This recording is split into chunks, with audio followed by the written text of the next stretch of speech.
thought when we heard, okay, so it's 100 nits peak,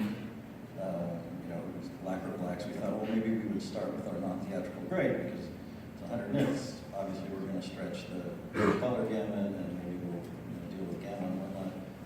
But we had heard from the Tomorrowland folks, they tried that and it didn't look right. Of course, we still confirmed that, but we went with the same sort of notion of the film. We started out by watching the film on the Dolby Vision projector at 48 nits peak and just watched the film and said, okay, how does it feel?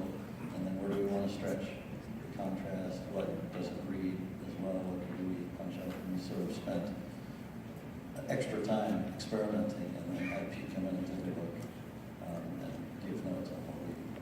And actually before that, we had met with Pete at Skywalker when he was working on 5 minutes and said, here's what we're doing, what things would you like to try? He mentioned creating a larger separation between the human world and my world, and he had some ideas on how that would work, and it was the first thing we did when we got up there, and I'll let you talk about how that didn't work, and we actually went a different way.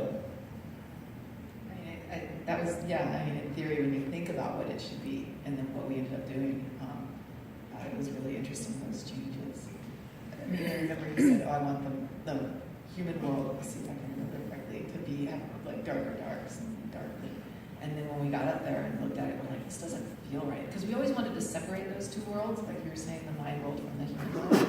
And what we ended up doing, and this was a broad stroke thing, was we lifted the blacks in the human world, and then we let them be black in the mind world, which we had that exaggerated color and contrast in the mind world, which we always wanted. And then the human world would be a little bit flatter, and we were able to do that. And it didn't look washed out, like we were able to do it at a low enough level that you could feel the difference, but you didn't really see it that much. As far as some technical nuts and bolts and wings, big shout out to ST2084. Thank you, Cindy. And in a very real sense, the sort of integer-based tone curve, transfer function that we're employing to sort of get from our color correction system, in this case to the laser projectors, or in the non-theatrical case to say a Dolby Pulsar monitor or another HDR display. This sort of certainty and agreement about what it means to put a signal on a wire and have a very explicit result from a luminance perspective on the display device was actually critical to us being able to scale our whole creative and sort of architecture at the rate that we had to, given the other pieces that were coming into play. So the way that manifested for us on Inside Out is that we could commence our creative start for the HDR version of the film by replicating what we had in legacy standard dynamic range digital cinema. It was a very straightforward way for us to say, okay, here's my DCP, if you will.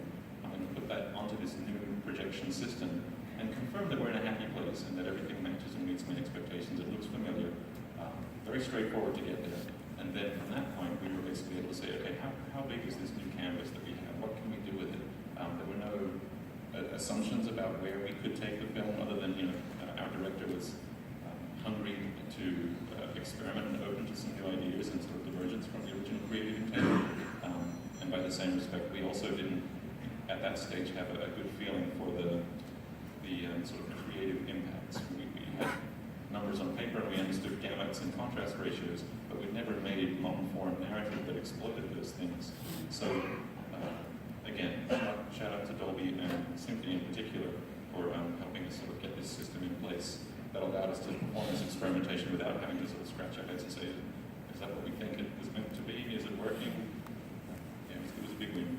Yeah, to that point, I know we were worried about the step out of black because we knew that the HDR digital cinema black was going to be really black, and we were worried about the very next values after 0 for what was going to happen, and that all worked really well. We didn't have to do too much, except for the human world where we lifted blacks intentionally to create the contrast between that and the mind world. Yeah, black was definitely an interesting thing for us, and we had a very similar experience with that. Maybe Brian can talk a little bit more about that in a moment. First, I wanted to echo Dominic's thoughts about 2084, how useful it was for us. Very early on in our production, we were creating basically our tone mapping operations for basically going down from the dynamic range to the standard dynamic range. We made the decision to actually adopt 2084 as the encoding for our lookup tables. And we didn't know at the time, but it actually turned out to be very fortunate decision because later on, color correction systems adopted 2084 internally.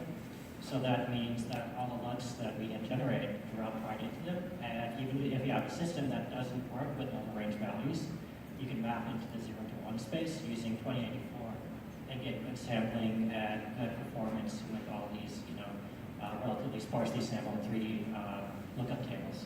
So that worked out great for us from a technical perspective. Yeah, and I know also Stefan made lookup tables for us when we went into color grading that emphasized brightness, saturation, or brightness and saturation. So that provided us a way, as myself, our production designers, and our colorists, we're working on grading that version. We could start with these 3 presets and sort of pick one per sequence. Use, hopefully start with, for this sequence, let's emphasize saturation in the high end, and just use that saturation LUT. And I think probably 80% we use the brightness and saturation. Does that sound about right? Right. We had one LUT that eventually ended up being sort of a trade-off, a compromise between increasing brightness, but still kind of keeping saturation in line with the creative feel of the standard dynamic range vision. And I think, like you said, that went up probably about 80-85% of the shots. And then there are other ones where we really want to go all the way for the saturation, so we pushed those out there. Yeah, which it was great because we didn't have to sort of approach each sequence as, oh, let's come up with our HDR grade. We could choose one of those 3 presets oftentimes, and either just, that was great, or do some minor tweaks on top of it. But then also, Stefan mentioned the atmosphere that we were using. So, we had our director and production designer are very sensitive to scale in our environments. And oftentimes we were using atmosphere to really push that feeling of scale. From the very beginning, as we discussed the HDR grade, there was a little bit of concern on is those richer black levels, is that going to start to blow our scale and miniaturize our scenes, which I always felt like in relation to each other, the value structure was going to hold together. And I think it actually landed somewhere in between where maybe we were both wrong or both right. But there were scenes where that richer black did start to miniaturize a little bit. So in coloring, we would go in with Elliot and just milk it back up just a tiny bit to get us back to that scale level that we were looking for. And I think generally that happened, especially primarily on bright daylight scenes, where you expect a lot of light to be scattering around the environment, so it doesn't make sense for the black level of the scene to drop that down. Whereas when we had dark interior scenes, I think all of those pretty much used the full capability of the projected black. Can you guys talk a little bit about, the fact that, Mark, you touched on it somewhat, that I think one of the things that we're finding over time as we approach each of these titles, new environment, new look, new overall design for a feature or a short, the benefit of having the two-world sort of aspect to things. I think that, one of the things that we found on Inside Out was that, as Mark mentioned, and Kim mentioned, the mind world and, the human world could be very different from one another, and we could sort of plus the format based on that. I think that Sanjay's Super Team, the short that released with The Good Dinosaur theatrically last winter, benefited similarly. So if you guys could talk a little bit about, because I know that you guys mentioned, as we were chatting yesterday, about the fact that, it would have been great if there had been, more opportunity to take advantage of those different environments and having that kind of two-world notion, and how you're looking at that for the future. Yeah, like that, Tomorrowland was employing similar things. So we had talked to Rick about that, and I'm sure we'll talk about it more later. They were doing a similar thing, whereas they saved that sort of extra dynamic range for Tomorrowland. And so we had the opportunity to do a similar thing. And as we talked about earlier, we sort of flip-flopped the idea because we thought that the increased dynamic range was actually going to be useful in the human world.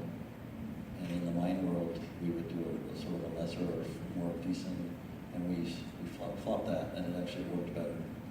So give us a breakdown of, so we have traditional digital cinema, 48-minute peak white, and then the two worlds in Inside Out. Where do they land? Right, so we experimented for a while with that, and we landed with Mind World peak was about 60 minutes. Riley's or the human world, we left at 48 net peak and then lifted the black. And then we reserved that extra range from 60 nits to 108 for the moments that anger explodes or some of the core memories we brought up, things like that.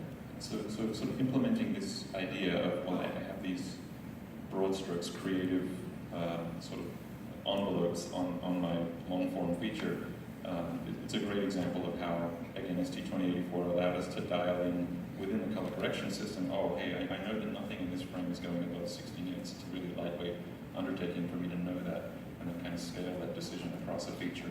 And then once it's scaled across, to sort of adjust and tweak and experiment and try to understand, given someone's adaptation, you're in this very dark space for a couple of hours.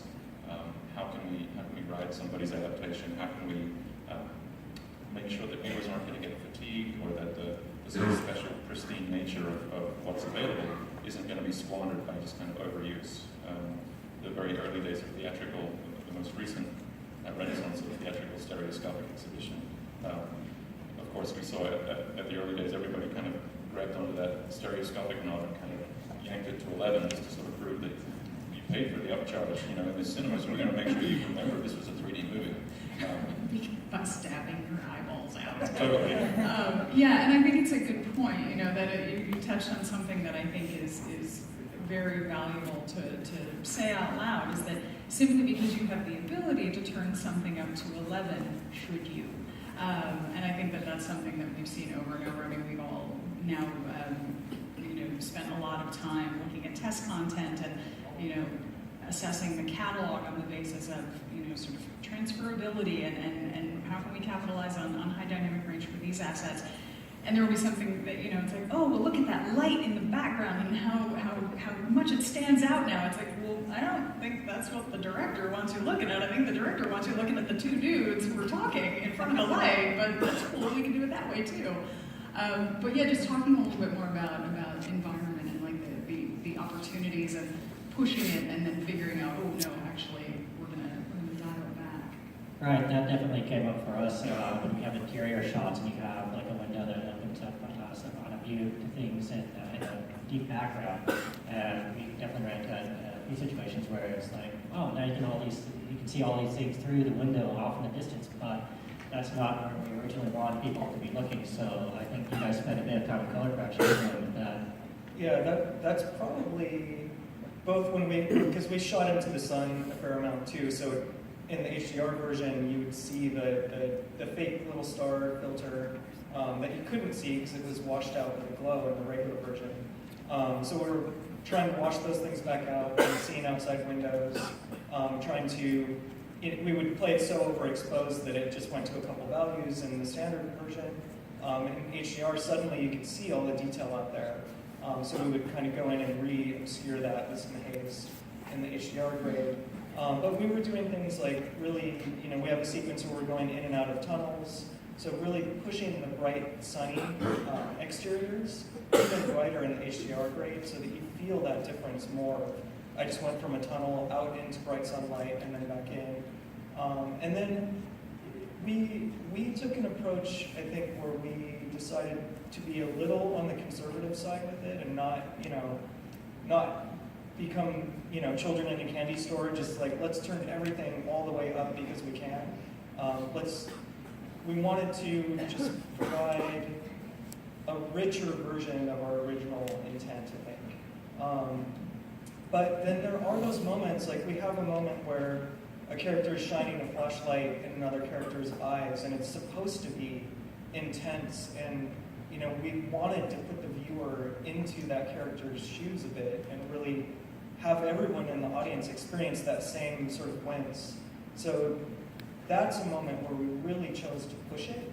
But it's interesting because you can make it painful with this medium, right? And occasionally maybe that's okay. You can make it painful. Yeah, you can, and maybe that's okay if it goes with what's happening in the story and you're trying to put the viewer into that character's shoes. But how long can you do that? How often do you want to do it? Those were all things we didn't know, and as we went through the grading process, we actually at one point said, okay, let's finish this reel, and then we'll have a pass on the whole film, then let's just watch it without stopping. Because in color timing, we're always moving around, stopping, going reel by reel, and never just watching the whole sequence, the whole reel. And we felt like we don't know what it's like to watch an entire film like this. We've only been color grading, and that's not the same as just sitting and experiencing the film. So that was interesting. There was actually one moment where when it came up, we're like, wow, that's way too bright.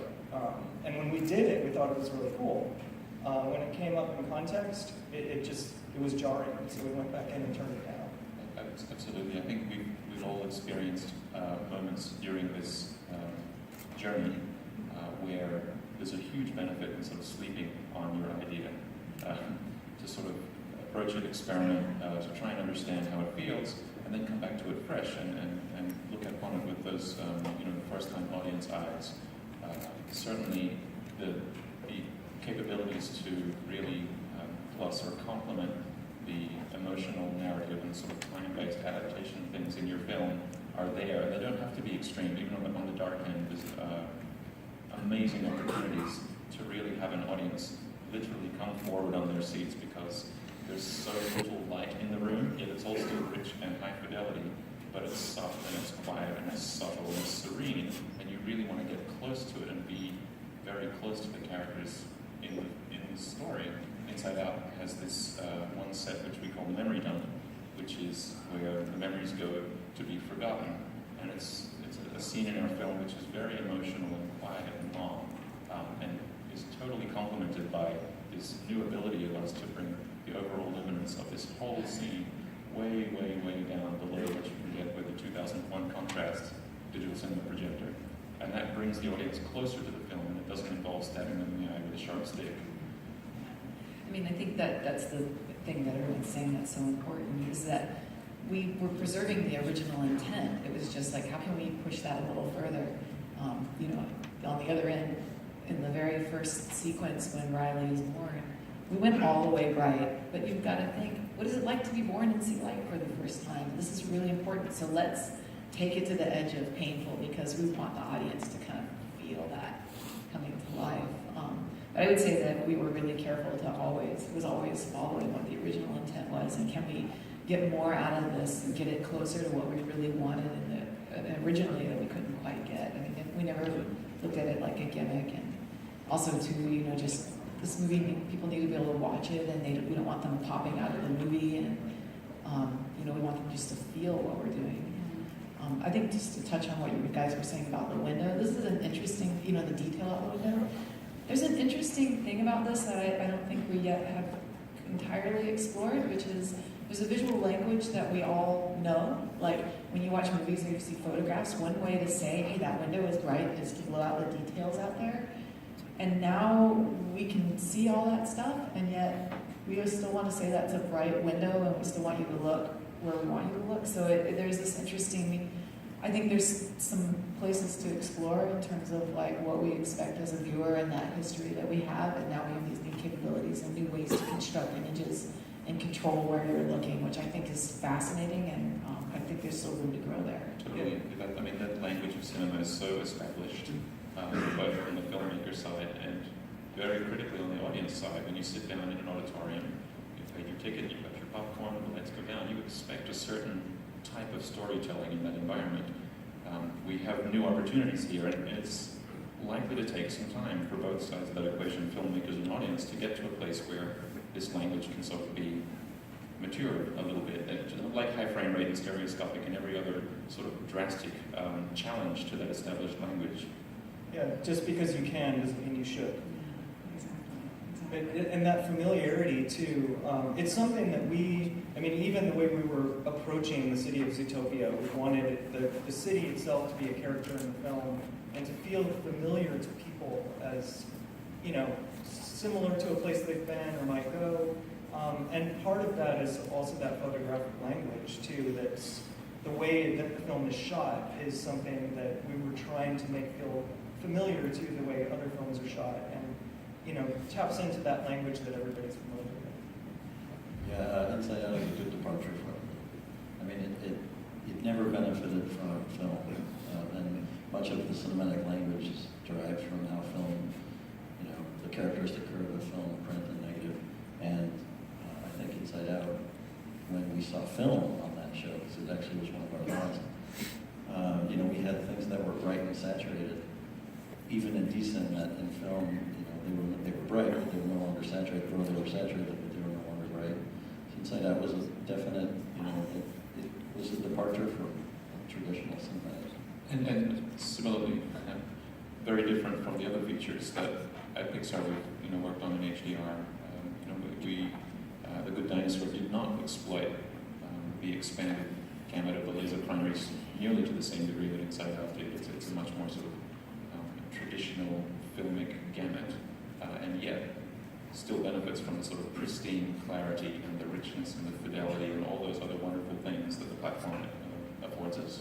And it raises an interesting question about our art directors who are starting work now on, movies that will be released 5 and 6 years from now.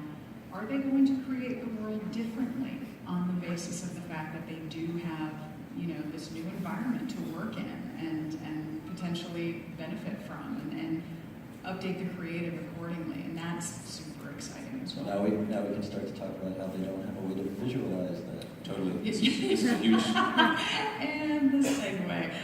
We've been chatting in our kind of our conversations leading up to today about what are the things that you would like to see in the future. What are the things that you feel that the industry as a whole and our creative content could benefit from as the format evolves. And if you guys want to talk a little bit about that and some of the things that we would love to see from our partner vendors.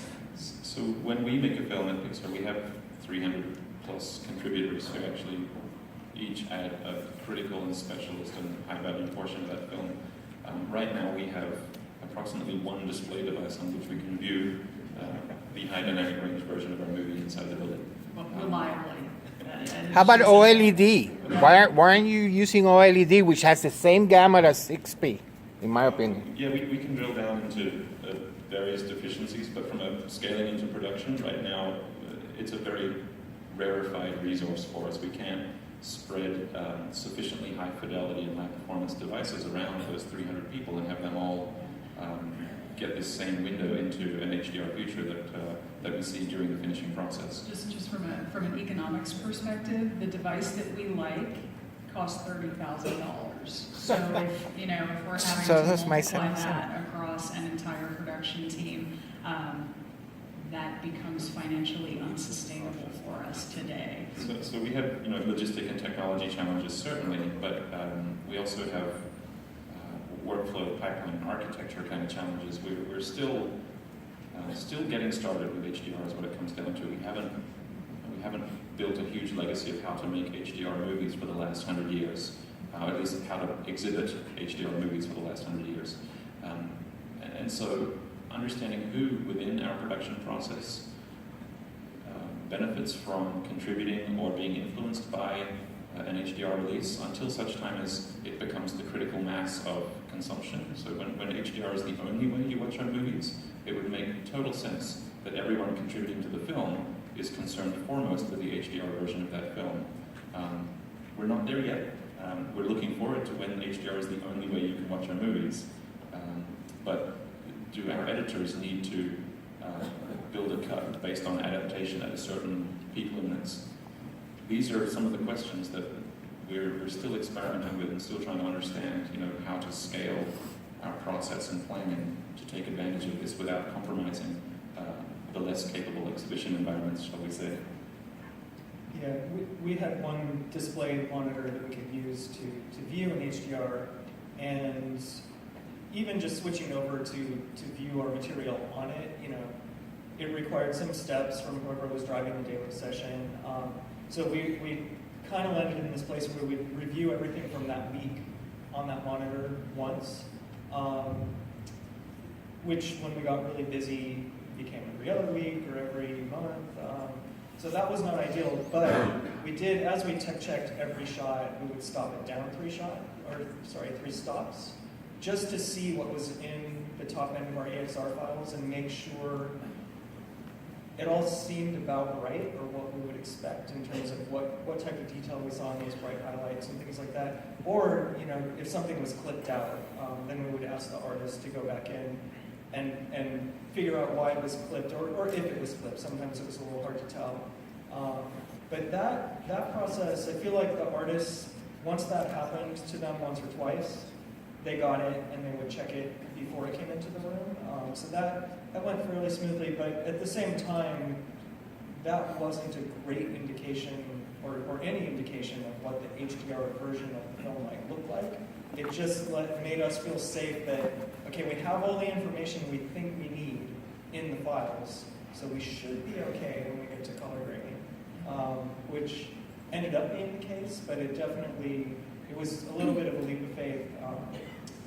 We were confident that it would be okay, we just didn't know how long it was going to take and what issues we might hit. Right, and as Dominic was saying, it remains a question of where in our pipeline are the most crucial places for us to introduce these high-dynamic range displays as they become available at a more affordable price. So that's definitely something that we're looking forward to, having an HDR display that we can actually put on a desktop and fit into the budget requirements of one of these productions. And then to go along with that, we need, of course, basically the system level support from either the operating systems, whether it's Linux, Macintosh, Windows, to be able to actually send HDR out correctly over whatever our path is to each of these display devices. That's also something that needs to work. So that's a lot of what Brian was talking about before, that we would have to switch back and forth when we were tech checks, and that was an indication of just basically where the hardware is right now. Yeah. Well, I think we might make really different creative choices if we were authoring to it, like if it were actually at the lighting artist's desk and they can see all those relationships at the same time rather than trying to stop up and down. Like, I think we would make maybe different, certainly on Inside Out, if we'd had that ability, better choices, and if we could have seen that extra range. We're slowly building our infrastructure on campus to be able to view this media and this content in different contexts. One of the lovely opportunities that we have at Pixar, because I don't want to categorize it as a problem, because we have this large building full of wildly smart and creative people who actually talk to one another. So if we have to be sort of measuring out the wants and needs and desires of each of the productions, and if we land upon an object that is desirable and it lands on Kim's desk first because hers happens to be the next movie up, all of the other lighting DPs are going to eye Sauron their way onto that to be like, can I get one of those? So it becomes a question of how we build that, as Stefan touched on, sensibly into our infrastructure in a way that's feasible. So kind of following on that thought, and we touched on this a little bit earlier, if we can get down to, the mundane subject of deliverables, because we have a bunch, hundreds, I think in most cases, on each of our releases. And obviously we would regard, for better or for worse, the standard dynamic range or the low dynamic range version as the primary deliverable to which we're catering. Could you talk a little bit about the future of, flipping that on its head potentially in such a way that we create an environment whereby the high dynamic range version is the leading candidate, and that we would potentially be able to derive some of the other deliverables from that asset? Well, by its nature, building for HDR exhibition necessitates a fidelity threshold. You need to be very careful about image artifacts and unnecessary image processing, resizing, compression, all kinds of things. Even just getting the signal onto a wire to a display device necessitates as many bits as you can afford so that you can exploit this very ambitious range without introducing artifacts and quantization visible.